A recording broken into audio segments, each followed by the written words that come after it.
Yang ketiga tadi tentang sholat jamaah jahar, apakah makmumnya harus baca Fatihah? wah, ini tidak pernah selesai sampai kiamat ya. Iya. Di kalangan Muhammadiyah sendiri juga banyak, NU juga banyak, mazhab Syafi'i juga banyak. Jadi akhirnya banyak pendapat. Tetapi paling tidak akan saya himpunkan beberapa pendapat ya.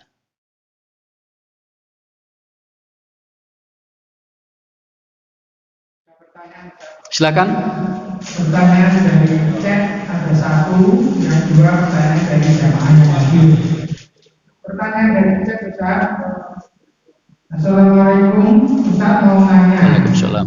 Ada hadis yang menerangkan bahwa Nabi memberikan peringatan pada orang yang tidak mau berjamaah sampai rumahnya mau dibakar. Apa status hadis ini? Langsung tiga atau satu? Boleh langsung tiga. Pertanyaan yang kedua dari jamaah yang hadir, makmum yang masbuk itu ada yang langsung mengikuti imam, dia tidak takbiratul ihram. Itu mau pencerahannya yang benar itu seperti apa? Apa dia kalau makmumnya dalam kondisi sujud dia langsung sujud atau harus takbiratul ihram dulu baru masbuk?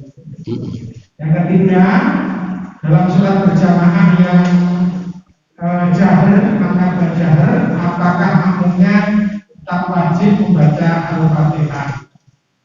Itu tidak bertanya. Baik, ketika tadi tentang sholat jamaah jahar, apakah makmumnya harus baca Fatihah? wah, ini tidak pernah selesai sampai kiamat ya. Iya. Di kalangan Muhammadiyah sendiri juga banyak, NU juga banyak, mazhab Syafi'i juga banyak. Jadi akhirnya banyak pendapat. Tetapi paling tidak akan saya himpunkan beberapa pendapat ya. Dan pendapat Muhammadiyah terakhir yang belum banyak diketahui oleh warga Muhammadiyah. Nah, pendapat yang berada di kalangan mazhab Hanafi misalnya, ya sudah, tidak usah pakai baca-baca. Jadi mendengar 100% Al-Fatihah, 100% surat 100%. Jadi makmum cukup manut saja. Bahkan mazhab Hanafi ini menggunakan dalil qiraatul imam, qiraatul makmum. Bacaan imam cukuplah menjadi bacaan makmum. Oke, satu pendapat. Pendapat yang kedua, ini agak populer karena ada dua informasi yang terkesan bertentangan. Al-Qur'an Al-A'raf 204 atau berapa itu menjelaskan wa idza qura'al Qur'an fastami'u lahu wangsitu lalakum turhamun. Kalau Al-Qur'an dibacakan, diam dan dengarkan dengan baik. Artinya perhatikan dengan baik. Satu, dalil menunjukkan kita harus mendengarkan ketika Quran dibacakan. Hadis lain tentang sholat sangat populer, la sholata liman lam yaqra bi fatihatil kitab. Tidak sah sholatnya kalau tidak baca Al-Fatihah. Nah ini, di satu sisi mewajibkan baca Al-Fatihah, membaca, di satu sisi melarang baca apapun. Nah, lalu ada yang mengkompromikan. Ini pendapat kedua. Bagaimana? Ketika Al-Fatihah dibaca sebagai rukun sholat tadi, maka makmum wajib mendengarkan. Nah, ketika imam baca surat yang lain, makmum boleh baca Al-Fatihah sendiri. Nah, nanti masih koma pendapat ini ada juga pecahannya, yaitu katanya si imam begitu membaca waladhdallin amin, disuruh berhenti imam ini, memberikan jeda waktu agar makmum sempat membaca Al-Fatihah sehingga bacaan makmum tidak bertentangan dengan imam. Imam suruh berhenti. Nah, praktek seperti ini sulit kita temukan di dunia ini. Andaikan beri waktu paling 3 ayat, Malik Yaumiddin, imam sudah baca, sama saja nggak selesai. Tapi ada paham seperti ini. Nah, paham yang ketiga, ini paham di Tarjih Muhammadiyah yang terkini, tapi kebanyakan orang tidak tahu.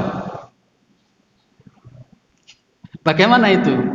Nah, jadi kedua dalil tadi itu kena semua. Dalil yang pertama, ayat tadi mengatakan harus memperhatikan, harus fokus ke surat tadi itu. Dalil yang kedua, harus baca Al-Fatihah, kan begitu.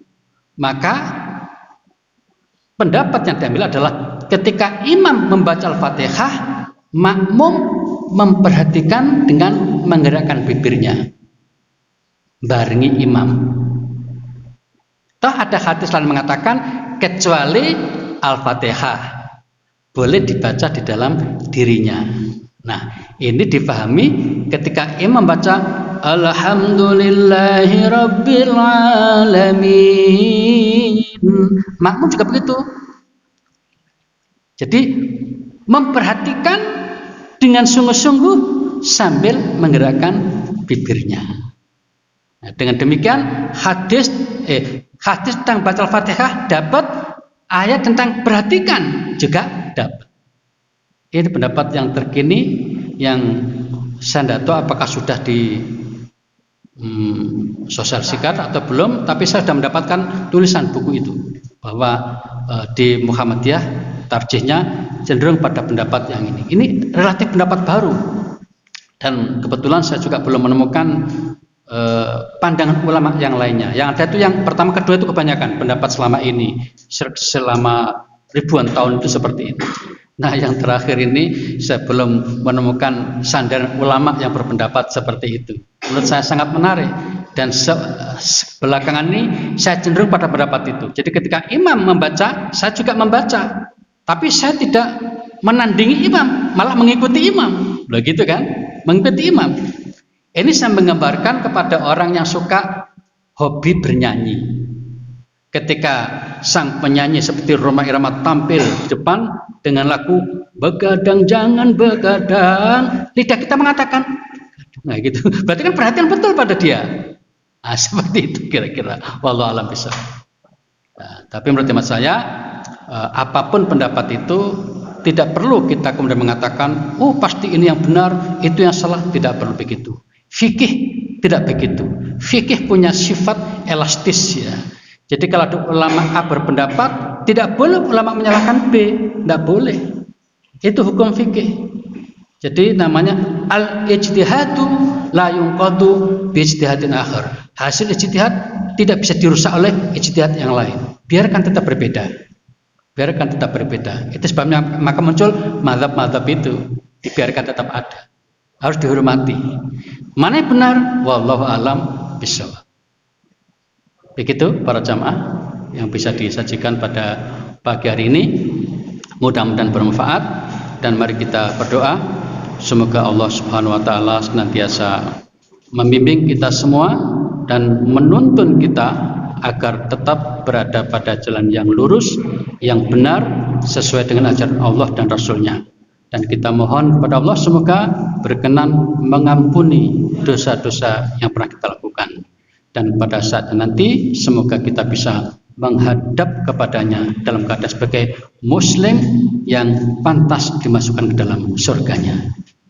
Kita akhiri dengan doa kafatul majlis. Subhanakallahumma bihamdika asyhadu an la ilaha illa anta astaghfiruka wa atubu ilaik. Terima kasih. Mohon maaf.